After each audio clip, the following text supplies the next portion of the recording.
Inicio al tercer panel, Ciencia, Tecnología e Innovación y Cambio Climático.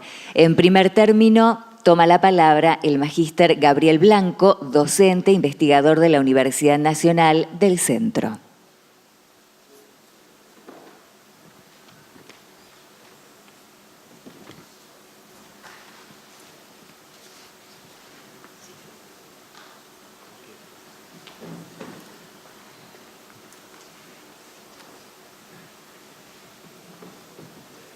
Hola, gracias a todos, gracias a los que se quedaron, en primer lugar, y gracias a la gente del MinSit y celebrar la iniciativa de lanzar este programa. Gracias de nuevo y felicitaciones por la organización del evento. Voy a tratar entonces de ser breve para beneficio de todos. ¿Se escucha?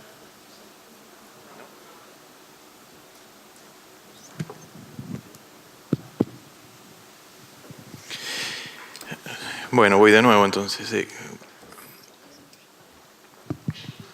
Simplemente agradecía al MinSit y felicitaba por el evento y agradecía a todos por quedarse hasta tan tarde. Eso era lo que estaba comentando. Bueno, voy a tratar de ser breve para beneficio de todos y contar un poco qué es lo que está pasando en materia de investigación y desarrollo en el marco de la Convención de Naciones Unidas de Cambio Climático, donde ha habido ahora último algún movimiento en este sentido.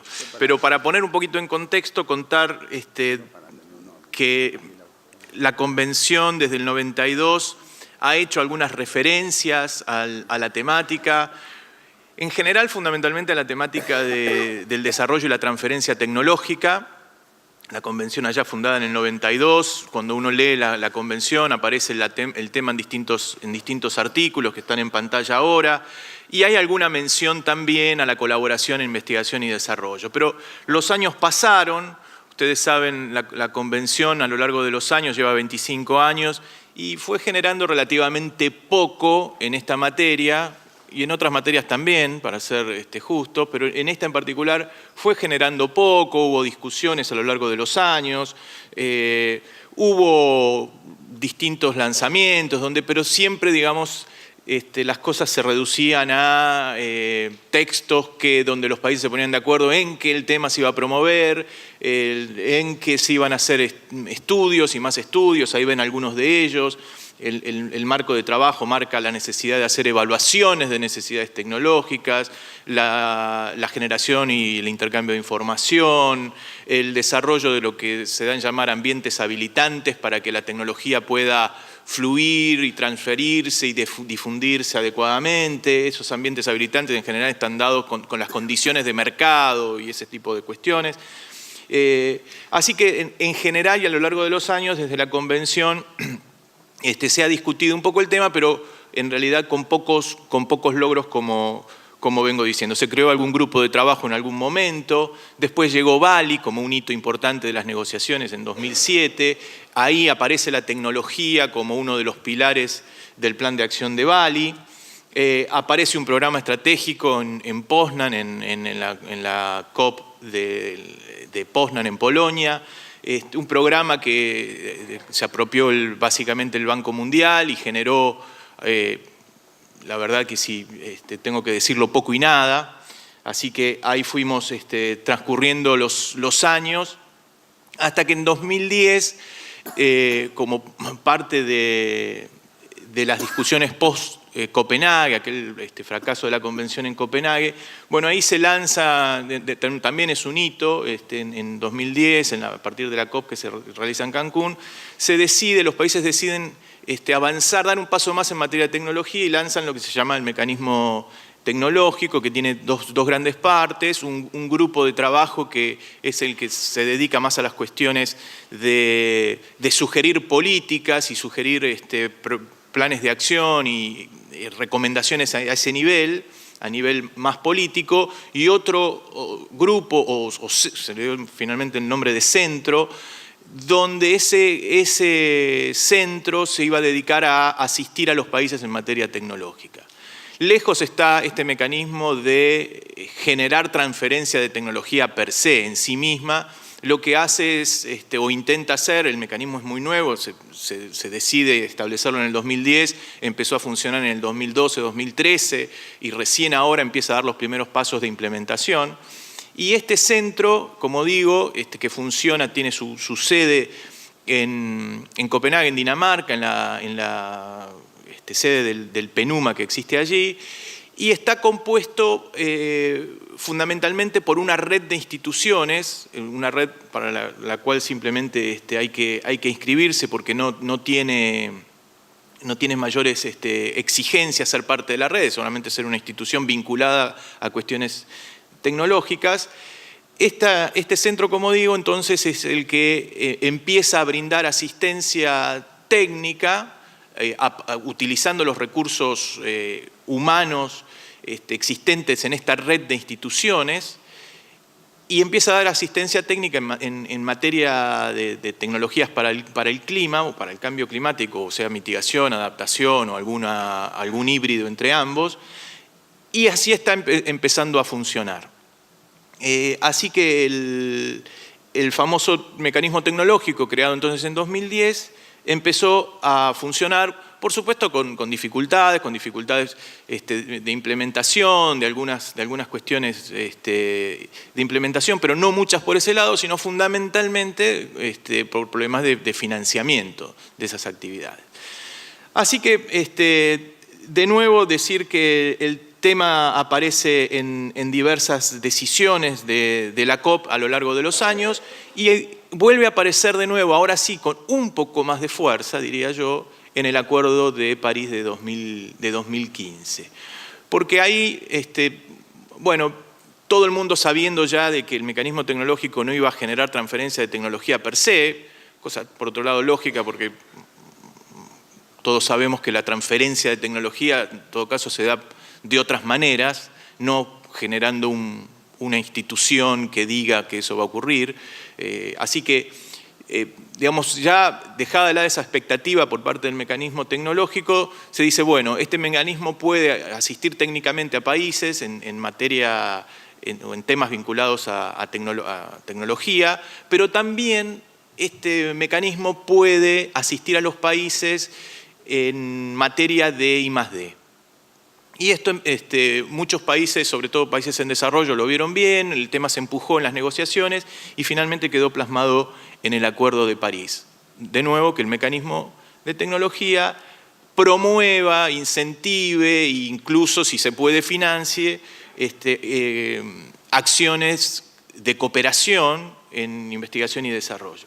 Así que, bueno, aparece en varios artículos del Acuerdo de París, que aparecen ahí, y hoy por hoy estamos, ya para cerrar, en todo caso después dejar algunas preguntas del lado de ustedes, hoy estamos discutiendo de qué manera entonces este centro que se alimenta de recursos humanos y técnicos de las instituciones que lo conforman y que, como digo, se pueden ir sumando todas aquellas que así lo quieran, cómo este centro entonces puede promover, catalizar iniciativas de I+D y eventualmente, como digo, financiar por lo menos algunas de esas iniciativas de cooperación en investigación y desarrollo a nivel internacional. Así que en este momento esa discusión está ocurriendo. Hay de hecho 2 eventos que ocurren este mes que viene, uno en Bonn, donde está la sede de la Convención de Cambio Climático, donde se va a seguir discutiendo esta cuestión, y otro todavía más específico de implementación, para discutir concretamente la implementación, que va a ocurrir a fin de mayo en Copenhague, donde tiene la sede justamente este centro cuyas siglas son CTCN. Así que yo, como, digamos, premio a los que se han quedado hasta tan tarde, los quiero invitar a que se pongan en contacto conmigo si les interesa hacer les interesa hacer alguna sugerencia o alguna propuesta de cómo este centro dependiente de la Convención Marco de Naciones Unidas de Cambio Climático podría, como digo, promover, catalizar, incentivar, ayudar en definitiva a iniciativas de cooperación en investigación y desarrollo. Así que este es una suerte de llamado a propuestas y sugerencias que está abierto. Se los hago ahora a ustedes y a los que nos están viendo a través de Internet en este momento. Ahí va a aparecer una cuenta de correo que los invito a utilizar. Y por supuesto, seguramente tienen mil dudas sobre esto. Bueno, alguna pregunta podrá surgir después de las presentaciones y si no, se podrán contactar conmigo también después a través de esa casilla de correo electrónico. Así que, solo para terminar, decirles que en 25 años la Convención de Cambio Climático de Naciones Unidas generó realmente muy poco, incluido el Acuerdo de París, que podríamos discutirlo, pero también digamos, su alcance es limitado. En todo caso, es un relanzamiento de las negociaciones bajo otro marco, pero eso es discutible. Entonces, en ese contexto de 25 años de generar poco por lo menos que llegue a los países concretamente, acá aparece una pequeña puerta para así poder generar algo que sea, aunque sea esto, que no es poco en todo caso para países como el nuestro en particular, poder apoyar desde esa convención actividades de investigación y desarrollo. Entonces, en el contexto general de la Convención de Cambio Climático, esta posibilidad que se abre ahora parece ser algo interesante. Así que con eso lo dejo acá. Si después surge alguna pregunta, ustedes me harán. Gracias. Agradecemos las palabras del magíster Gabriel Blanco. A continuación, la doctora Inés Camilón, investigadora del Centro de Investigaciones del Mar y la Atmósfera y docente de la Universidad de Buenos Aires.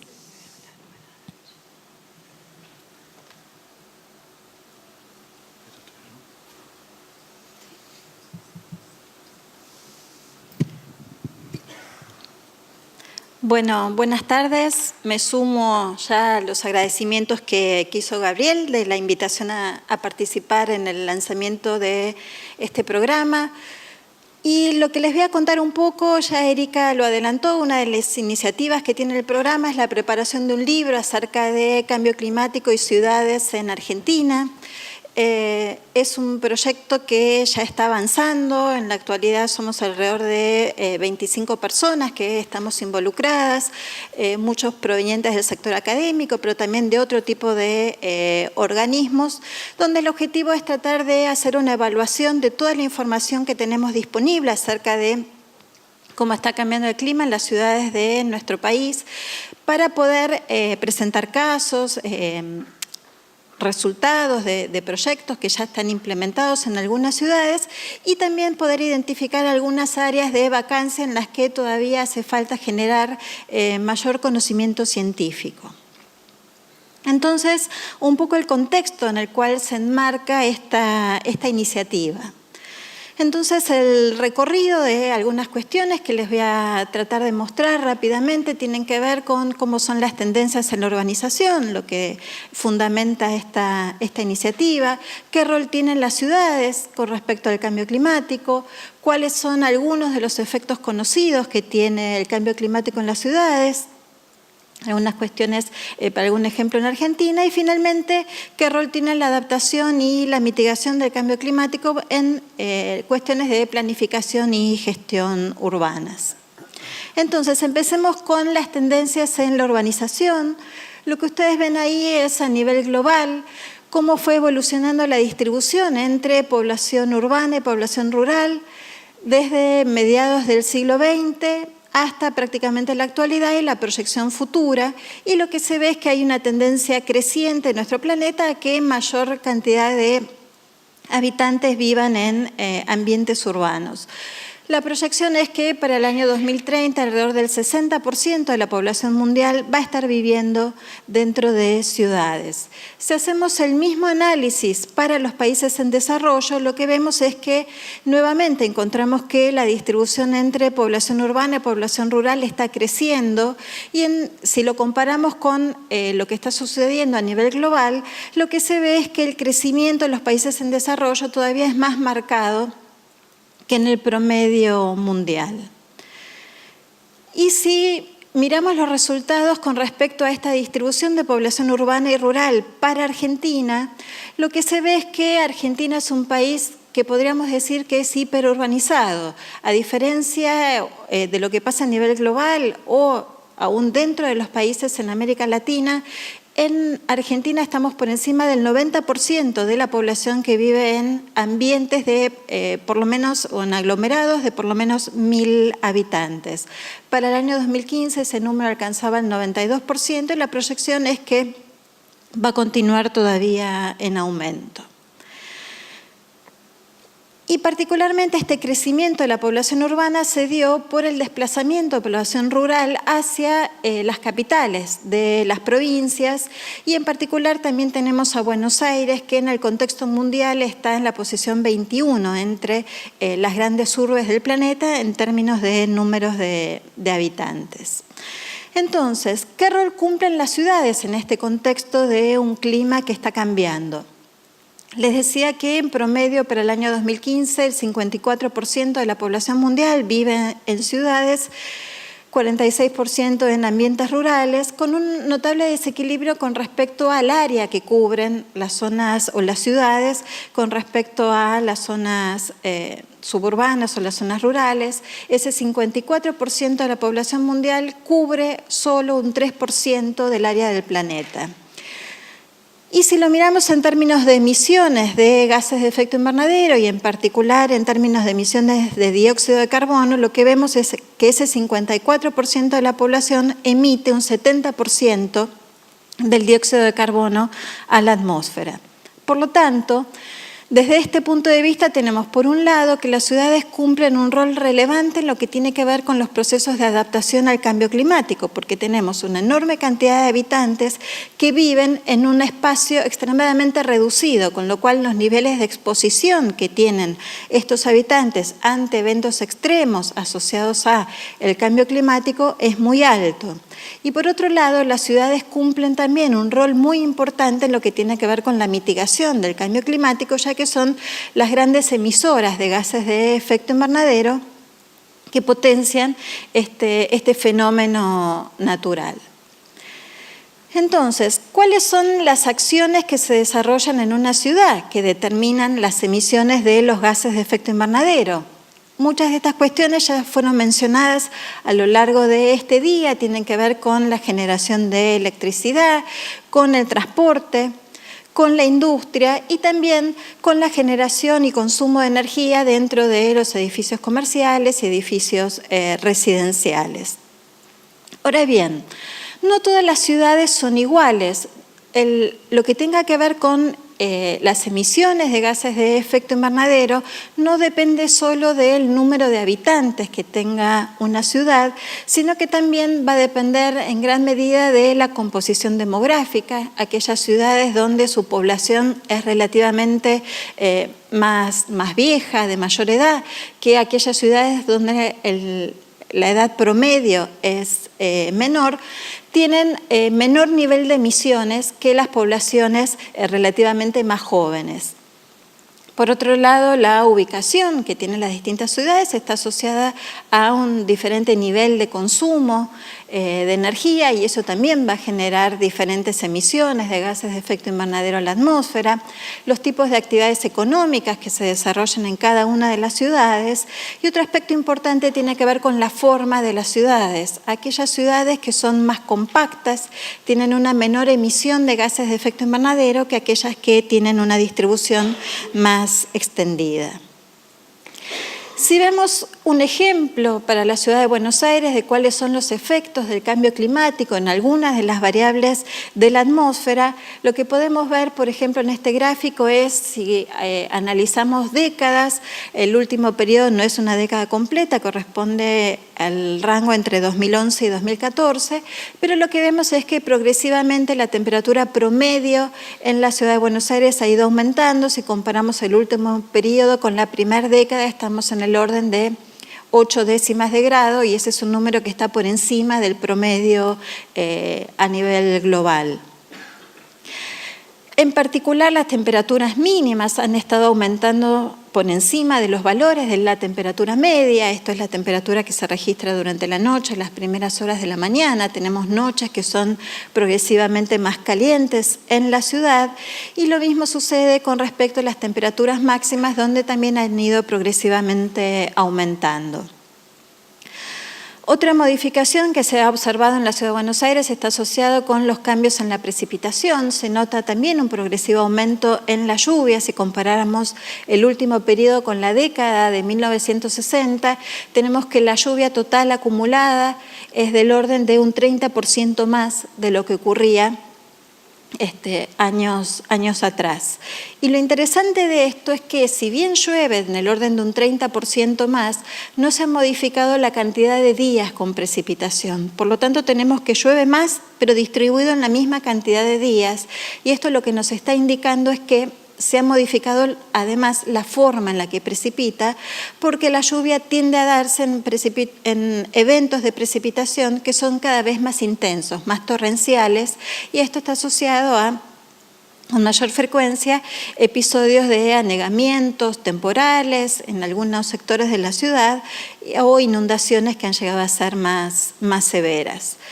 Pero ¿qué otras amenazas tiene en particular la ciudad de Buenos Aires con respecto al clima y asociadas también con el proceso de cambio climático? Son 3 las amenazas más importantes. Por un lado, la ocurrencia de olas de calor. En segundo lugar, inundaciones asociadas a precipitaciones intensas. Y en tercer lugar, inundaciones costeras como consecuencia de vientos muy intensos, el fenómeno que se conoce como sudestadas. En el caso de las olas de calor, es el panel que ustedes tienen arriba, fíjense que no hay una tendencia muy marcada con respecto a que hayan ido aumentando su frecuencia de ocurrencia.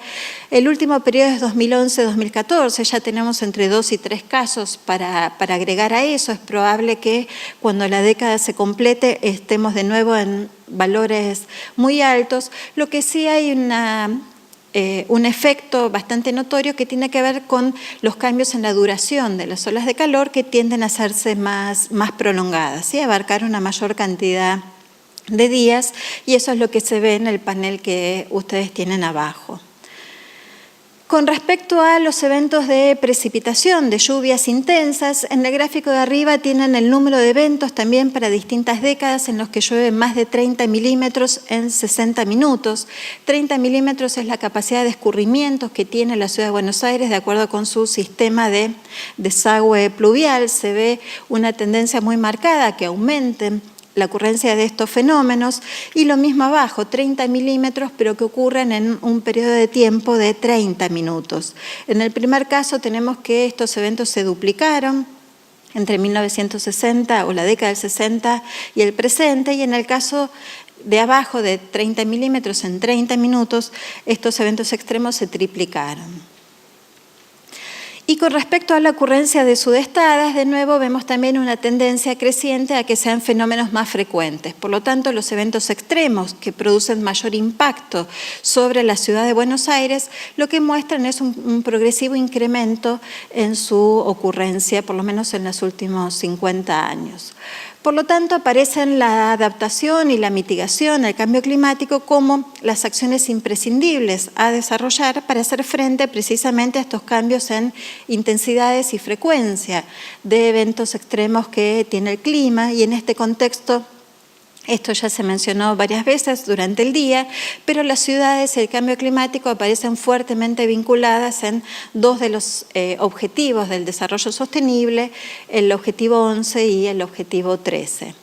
Y dentro de estas acciones de adaptación y mitigación al cambio climático, algunas de ellas también fueron mencionadas. Aparece el rol de la eficiencia energética como una de las acciones importantes. Aparece también la importancia de un diseño planificado con respecto a las construcciones, los materiales, además no solo la geometría de las ciudades. La cobertura por espacios verdes, mayor coberturas verdes que permitan de alguna forma enfriar el aire dentro de los ambientes urbanos, y el uso de materiales y superficies que absorban menor cantidad de la energía que se recibe del sol y que sean en definitiva más reflectivas. Por lo tanto, no hacer nada frente al cambio climático tiene consecuencias frente a tomar acciones.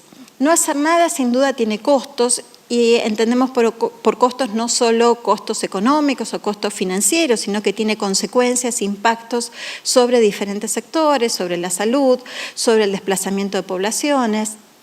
Mientras que las acciones frente al cambio climático no solo tienen consecuencias positivas, sino que también tienen asociados un conjunto de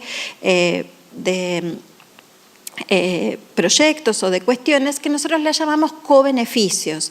Por ejemplo, limitar las emisiones de gases de efecto invernadero por el uso de combustibles fósiles también trae aparejado una reducción en las emisiones de partículas y aerosoles a la atmósfera, y esto mejora la calidad del aire. Por lo tanto, es un co-beneficio que, si bien no está asociado directamente con el cambio climático, la mejora en la calidad del aire, es una consecuencia importante de tomar acciones de mitigación. Por lo tanto, unas reflexiones finales: sabemos que la población urbana ha estado aumentando y va a continuar aumentando para las próximas décadas. Esas son las proyecciones que tenemos. Por lo tanto, asumir compromisos a nivel local para tomar acciones frente al cambio climático aparece como una cuestión relevante que debe ser atendida.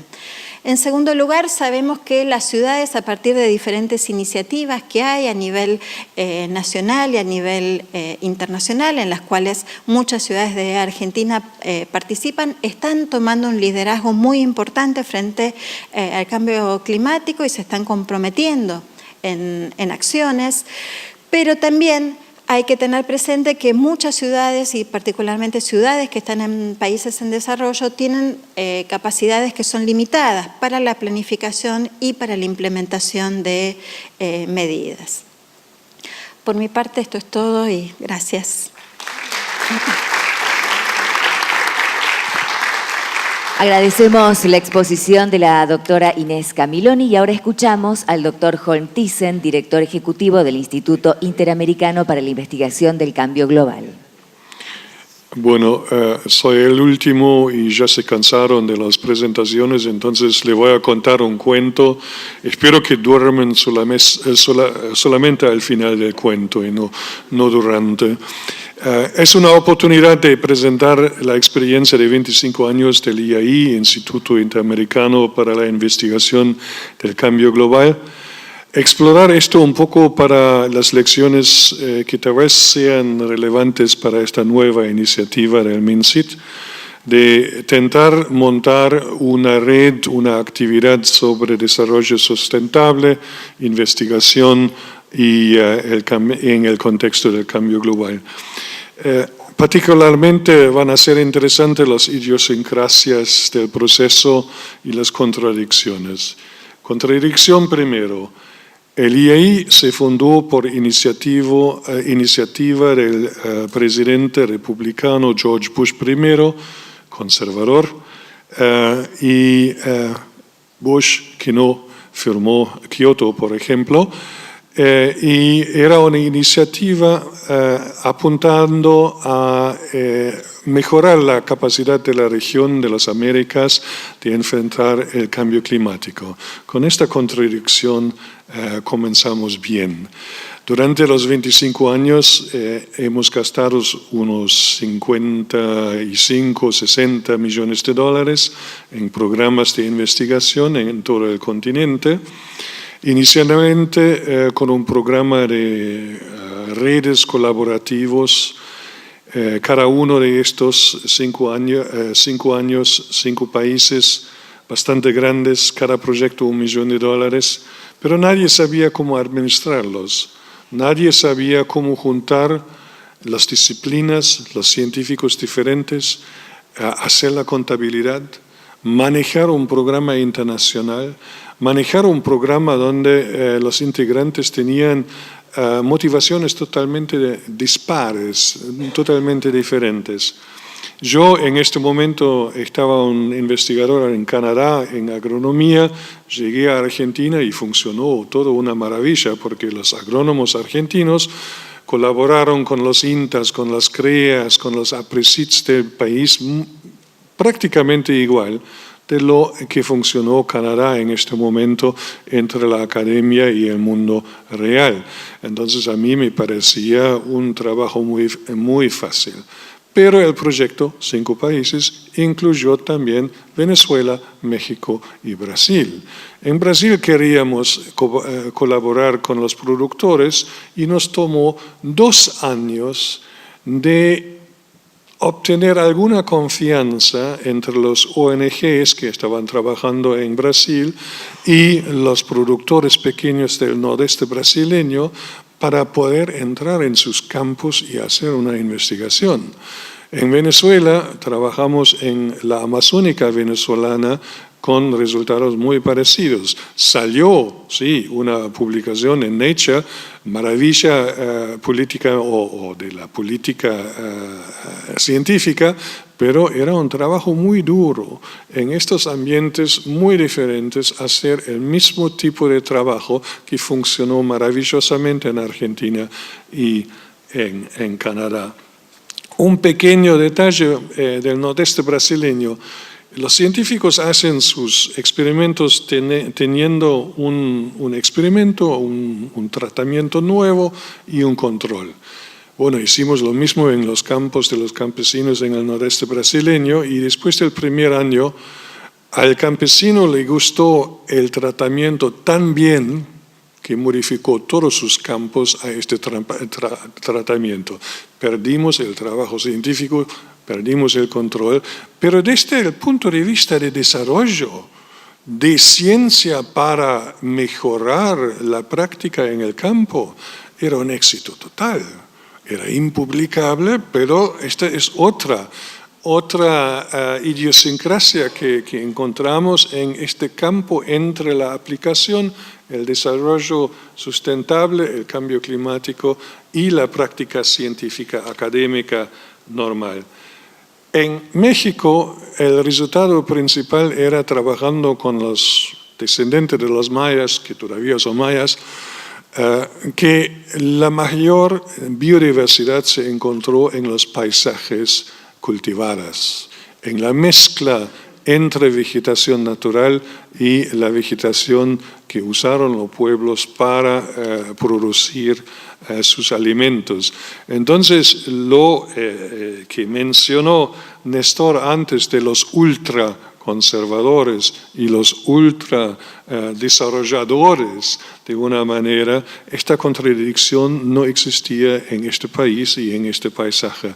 Otra lección de vivir con las contradicciones y idiosincrasias del programa. Al final de esta primera ronda de los CRNs, de las redes colaborativos, quería el IAI implementar una segunda ronda y esta vez queríamos realmente hacer un trabajo interdisciplinario. Poníamos todas las palabras que necesitamos en las llamadas: interdisciplina, relevancia para el desarrollo, relevancia para la política, etc. Pero esto ya no era los 90, era 2003, 2004, y existía todo el lenguaje de stakeholders, etc. Y si los académicos son buenos en algo, es en adoptar lenguajes nuevas. Nos llegaron un montón de propuestas maravillosas con todas las palabras que queríamos, pero el contenido no funcionó tanto. Había proyectos donde, por ejemplo, la primera página de la propuesta era enteramente social, contexto social, pero mirando en la última página del presupuesto, era claro que solamente 5% del presupuesto iba a las ciencias sociales. Entonces, claramente había algún problema todavía con el diseño de este tipo de trabajo que necesitamos para un desarrollo sustentable académico, ¿no? Lo que pasó, claramente, tuvimos que implementar más un proyecto direccionado solamente hacia las ciencias sociales, pero muchos científicos de las ciencias sociales y económicos no se interesaban mucho para el cambio global. No era un modelo econométrico que te da un doctorado o algo así, si tienes que ir al mercado comparando los precios de productos y relacionando esto con la degradación del campo o algo así, no era muy interesante para el nivel académico de estas disciplinas. En realidad, la única manera que logramos incentivar a los científicos, bueno, primero con el dinero de la investigación, pero también con la experiencia de la interdisciplina. Muchos no querían inicialmente, pero al final de un proyecto, después de 2 o 3 años, lograron tuvieron la experiencia que realmente esta es una ciencia interesante. Vale la pena hacerlo, del punto de vista de crecimiento personal, del punto de vista de una nueva ciencia, del cambio global y del desarrollo sustentable, era algo bastante positivo en términos académicos también. Finalmente, el único proyecto de todo este programa de los años 2005 a 2013 que era realmente integrado, era un solo proyecto ubicado en Guatemala sobre los impactos del clima versus los impactos de economías variables en la producción de café. Todos los otros realmente tenían un tiempo muy duro, una integración muy dura para hacer esta nueva ciencia funcionar. Bueno, en 2013, finalmente, el Consejo Ejecutivo, el Consejo Científico del IAI dijo, ahora vamos a hacer las condiciones rígidas. Si no tienen una verdadera colaboración entre los científicos de las ciencias sociales y ciencias naturales, comprobado por un codiseño del proyecto entre los dos, porque anteriormente muchas veces que pasó es que llamaron a algún científico de ciencias sociales una semana antes del deadline para la propuesta diciendo, mira, el IAI exige que vos trabajas con nosotros y por favor cambia algunas líneas en nuestra propuesta para que sea aceptable para el IAI. Esto no queríamos más. Lo que pasó es que tomamos 2 años hasta la implementación del primer proyecto de este programa, entre la llamada y el primer proyecto. 2 años. 2 años de colecta de unos 150 propuestas, de evaluaciones, de comunicaciones con los autores, de una selección de, en primer lugar, solamente 5 proyectos. Nos sobró $6 millones que no podemos gastar porque no tuvimos suficientemente propuestas que estaban verdaderamente interdisciplinarias. Y un trabajo de 1 año entre la dirección y los investigadores de los IAIs para mejorar los proyectos. Y bueno, un mes atrás tuve que escribir el informe de este programa, del año 4 de este programa, y suspendí un proyecto, porque lo que me presentaron no tenía nada que ver con la propuesta. Y luego dije, mira, tenemos que justificar esto. Y bueno, suspendí el proyecto, mandé una carta al PI diciendo, sorry, no podemos seguir con esto y tuvimos algunas llamadas de conferencia y un problema del proyecto era que el propio PI, que vino de las ciencias sociales, no entendió completamente todos los aspectos de las otras ciencias, pero él había escrito el informe. Entonces ya el informe era mejorable por la colaboración de todos los otros científicos y me lo mandaron y en realidad tuvieron temáticas totalmente nuevas. Era un proyecto sobre mosquitos como vectores de enfermedades en la Amazonía y me hablaron de chicos bajos, chicos gordos, nutrición, vaccinaciones y cosas que no tenían nada que ver con la propuesta original. Y pensándolo, de repente realicé, mira, estábamos exigiendo que estos científicos trabajan con los stakeholders. Y en realidad, si el trabajo con los stakeholders no cambia los objetivos de un proyecto, ¿para qué sirve? En realidad, este mission drift es este desarrollo durante el proyecto, porque se enteraron que la nutrición tiene algo que ver con la inmunidad. La inmunidad se puede ver a través de la reacción a las inmunizaciones que hacen. Esto tiene un efecto sobre los resultados de una infección con malaria o dengue o chikungunya o que sea. Entonces el proyecto comenzó a cubrir un campo totalmente imprevisto a través de su propia investigación y a través de su propia interacción con los stakeholders. Y esto es una lección muy reciente, por lo menos en mi cabeza, y que va a ser, creo, importante para el nuevo programa también. Exigimos cada vez más relevancia para la realidad y tenemos que engolir el sapo gordo que la realidad va a cambiar nuestra ciencia. Y creo que con esto, tal vez una idiosincrasia adicional. Nosotros, Inés y yo nos conocimos en una pelea pública sobre la relevancia de modelar clima y las conclusiones que se puede o no derivar de este modelaje. Y en julio vamos a San Paulo para conducir un seminario sobre la aplicabilidad y el valor de los límites de 1,5 grados como límites políticos sobre el cambio climático. Les sugiero que tal vez muchas peleas como esta, productivas y amigables, tienen que acontecer en el nuevo programa para que sea sustentable y exitoso. Muchas gracias. Muchas gracias, doctor Thyssen. Y llegó el momento de las preguntas para los panelistas.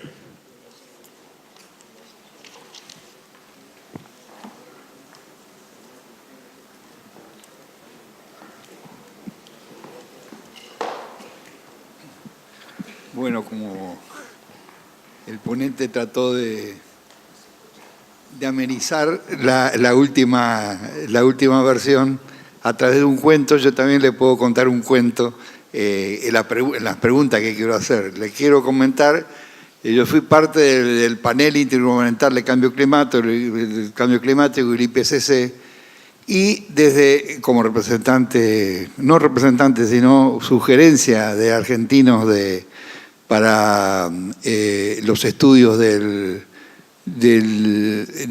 informe del IPCC del 2007. Y entonces allí no me gustó de entrada la forma que dividieron los distintos grupos. Los distintos grupos que estudiaban la parte de los distintos eventos de cambio climático y el informe que tenían que hacer. Y discutí bastante. Como no nos pusimos de acuerdo, dijimos, bueno, vamos a dejar esto así y vamos a ver qué pasa en proceso de como 10 lugares de distintas partes del mundo en donde fuimos. Bueno, al final te demostré de que no habían llegado a la interdisciplina de la forma en que dividían los sectores, porque lo dividían los sectores de forma que no podía analizarse la interrelación social-naturaleza y de los aspectos sociales, políticos y naturales. Entonces, ¿qué hicieron? Generaron un nuevo sector que le llamaron cross-cutting, cuyo efecto era ver las interrelaciones de un sector a otro. Específicamente eso, ver qué interrelación tenía el análisis 1, 2, 3, 4, 5, 6. Muchos años antes, yo fui coordinador de la Red de Formación Ambiental para América Latina y el Caribe cuando estaba en el NUMA, del año 70 al año 85, 75 al 85, creamos redes de formación ambiental que era gubernamental y no gubernamental. Y allí hicimos un módulo de ciencia, investigación y medio ambiente, que lo hicimos en Colciencia, en Colombia, ¿no? Pero eran todos los países. Y ahí dijimos que no podía haber interdisciplina si no hacíamos por lo menos 4 elementos fundamentales. En primer lugar, una reelaboración ambiental de cada ciencia, porque cada una de las ciencias sumadas no daba la interdisciplina. Entonces teníamos que hacer una reelaboración ambiental de cada una de las disciplinas ante la interrelación social-naturaleza. La segunda parte que había que hacer es una articulación de esos conocimientos interdisciplinarios. Y luego aprovechar los avances que ya por esa época había, 1981, de los sistemas complejos, de los análisis de los sistemas complejos. Y a partir de ahí analizar los temas complejos, por ejemplo, destrucción de bosque, por ejemplo, calidad de vida, etcétera, etcétera, y ver cuáles son las diferentes determinaciones que hacen a la complejidad de los fenómenos. Bueno, y eso, en ese sentido, hemos avanzado prácticamente casi todas las ciencias. Se han generado capítulos ambientales de cada ciencia, que no llegan a ser una verdadera reformulación epistémica de cada ciencia, pero avanzan bastante en eso. Y si hacemos una reelaboración ambiental, yo por ejemplo la hice para la economía, propongo otra economía, pero es otra economía, no es la misma de antes, ¿no? Porque se reelabora el concepto de consumo, el concepto de producción, todos los conceptos bajo esta visión de la interrelación sociedad-naturaleza. Entonces, este elemento, yo creo que el cambio climático es un concepto propicio para hacer esta interrelación, pero por supuesto se necesita una discusión profunda con cada una de las ciencias. Yo creo que Rolando García, uno de nuestros héroes científicos, decía que si cada uno hacemos, por ejemplo, el sociólogo hace su análisis, el economista hace su análisis, y lo ponemos todo en un libro, lo único realmente interdisciplinario va a ser el lomo del libro. Porque él afirmaba que las ciencias no son ni disciplinarias ni interdisciplinarias, son adisciplinarias. Las disciplinas las creamos nosotros en base a nuestro conocimiento, en base a la necesidad de actuar en la práctica, y por lo tanto entonces hay que ir avanzando en una creciente interdisciplina con un concepto de la teoría, la práctica, la conceptualización, etcétera, etcétera. Esto es un poco para terminar el cuentito.